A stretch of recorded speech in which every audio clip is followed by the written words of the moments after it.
Why do the smartest people never seem to be in a hurry to fight? You've probably noticed it. The person who always gets their way never seems to raise their voice. The most successful people you know rarely get into arguments. They don't storm out of meetings or post angry tweets. Instead, they smile, they nod, and somehow they always end up winning. This isn't coincidence. This is strategy. 500 years ago, a man named Machiavelli figured out something that most people still don't understand today. He discovered that the greatest victories happen before the battle even starts.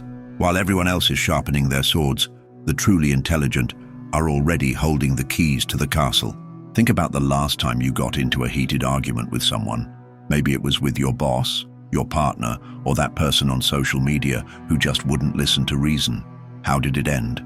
Chances are, both of you walked away feeling frustrated. Nothing really changed, and you probably damaged your relationship in the process.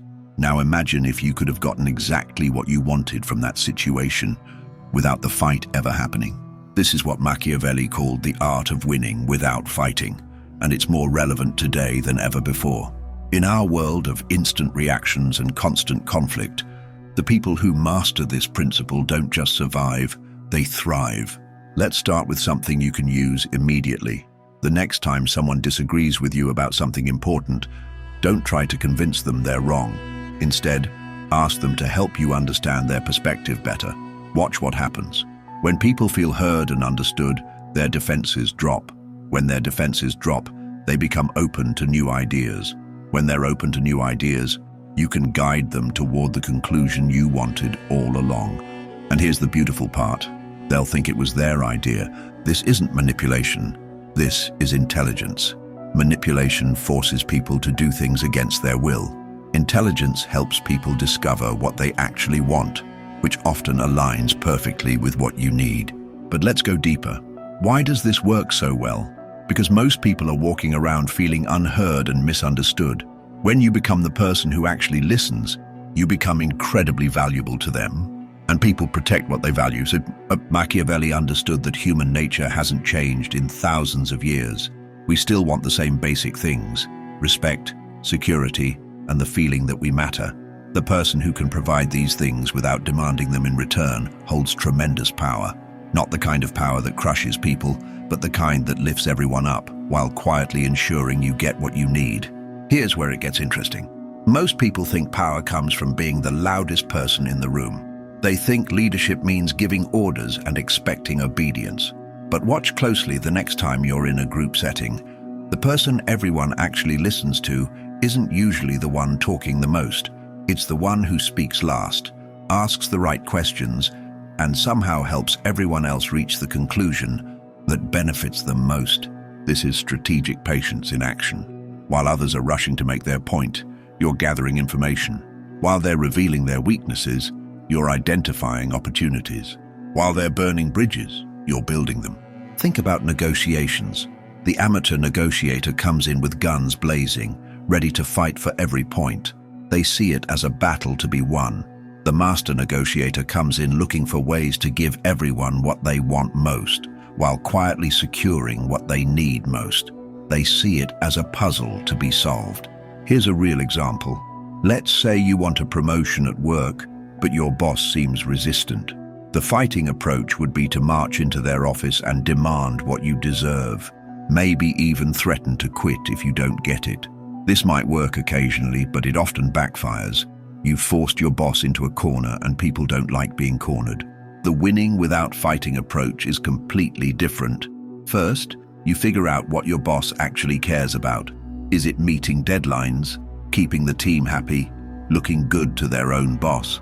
Once you know this, you position your promotion as the solution to their problem. You don't ask for a promotion because you deserve it.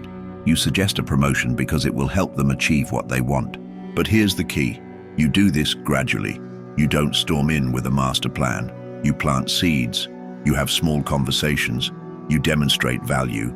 You make them realize that promoting you is actually their idea, and a really good one at that. This takes patience, and patience is where most people fail. We live in a world of instant gratification. We want results now. We want people to understand us immediately. We want recognition today.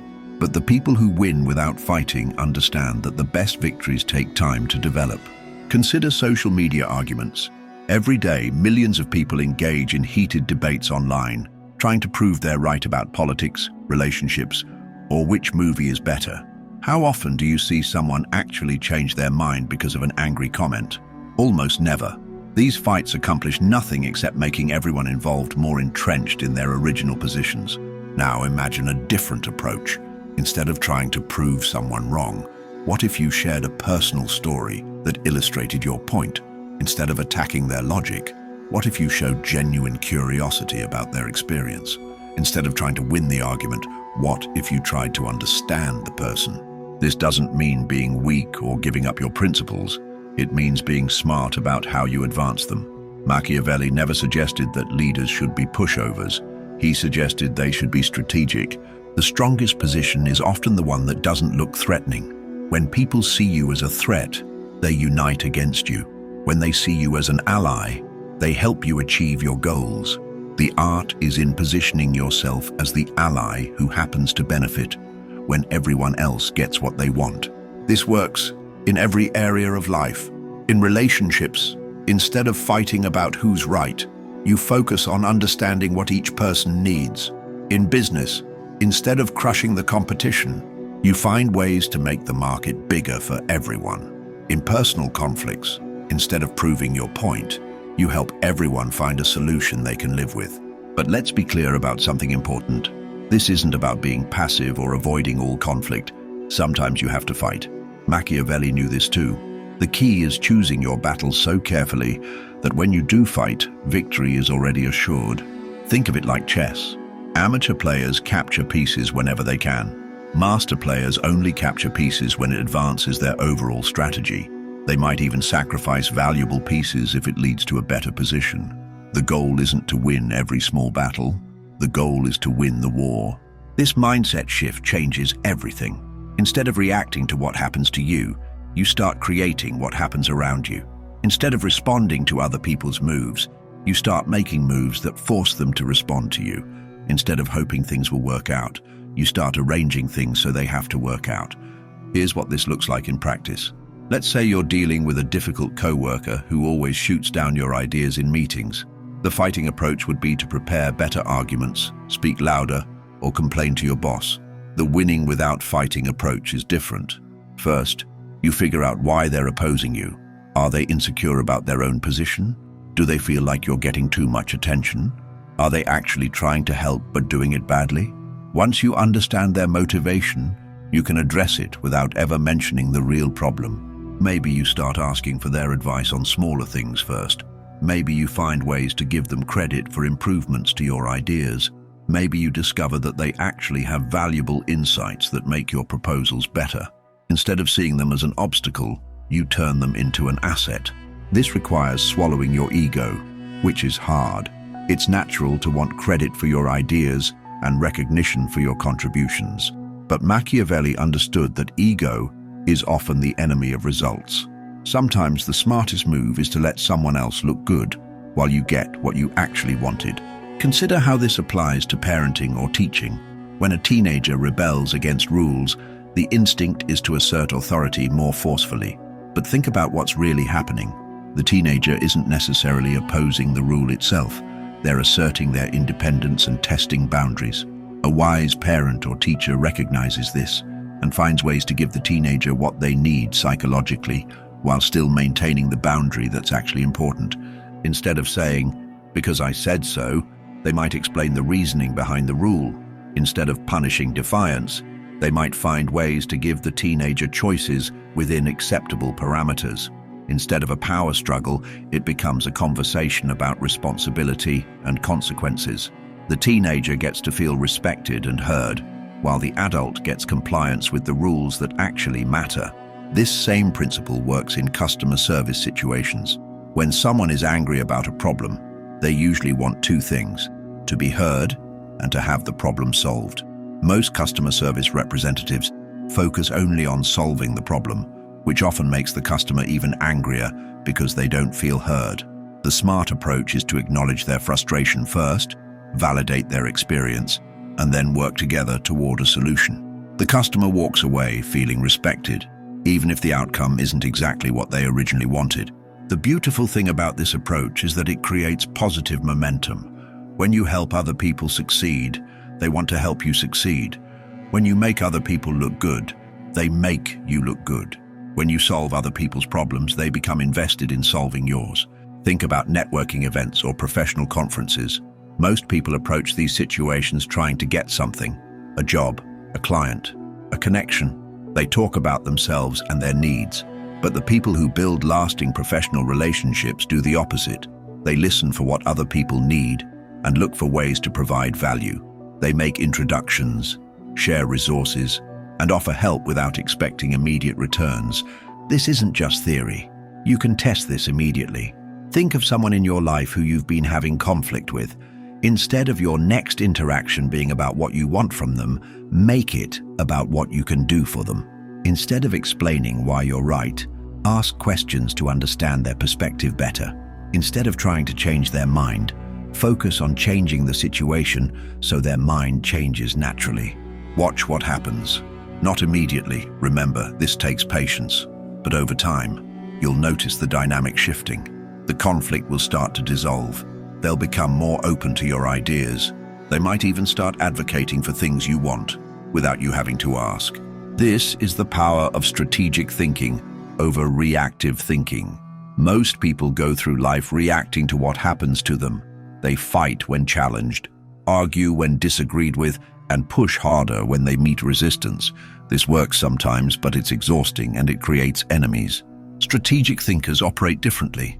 They step back and ask better questions. Instead of, "How can I win this fight?" they ask, "How can I eliminate the need for this fight?" Instead of, "How can I prove I'm right?" they ask, "How can I help everyone get what they need?" Instead of, "How can I get my way?" they ask, "How can I create a situation where my way is the obvious choice?" The timing aspect of this strategy is crucial and often overlooked. Most people want to address conflicts immediately when emotions are high and positions are entrenched. But there's wisdom in waiting for the right moment. Sometimes the best time to resolve a disagreement is when the other person is in a good mood, or when they've just experienced success, or when they're focused on a bigger problem that your solution can help with. Professional athletes understand this instinctively. They don't use their best moves when their opponent is expecting them. They wait for the moment when their opponent is off balance, distracted, or overconfident. Then they strike with precision. The same principle applies to everyday conflicts and negotiations. This shift in thinking changes everything because it changes how other people respond to you. When you're not pushing against them, they stop pushing back. When you're not trying to defeat them, they stop trying to defeat you. When you start helping them win, they start helping you win. The most successful people understand this intuitively. They know that the best way to get what you want is to help other people get what they want. They know that the strongest position is often the one that serves everyone's interests. They know that lasting victory comes not from defeating enemies, but from turning enemies into allies. This doesn't happen overnight. It requires patience, emotional intelligence, and the ability to see beyond immediate gratification. But once you start thinking this way, you'll notice opportunities everywhere. Every conflict becomes a chance to build a stronger relationship. Every disagreement becomes a chance to find a better solution. Every challenge becomes a chance to demonstrate your value. The world is full of people fighting battles they don't need to fight, creating enemies they don't need to have, and making their lives harder than they need to be. Meanwhile, a small group of people who understand these principles are quietly achieving their goals, building strong relationships, and creating the life they want, without the constant stress and conflict that comes with always being at war. The choice is yours. You can keep fighting every battle, or you can start winning without fighting. You can keep reacting to what happens to you, or you can start creating what happens around you. You can keep making enemies, or you can start making allies who want to help you succeed.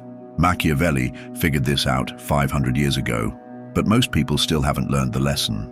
The smartest move isn't always the strongest move. Sometimes the quietest voice in the room is the most powerful. And the person who wins without fighting doesn't just achieve their goals, they make everyone else grateful that they did.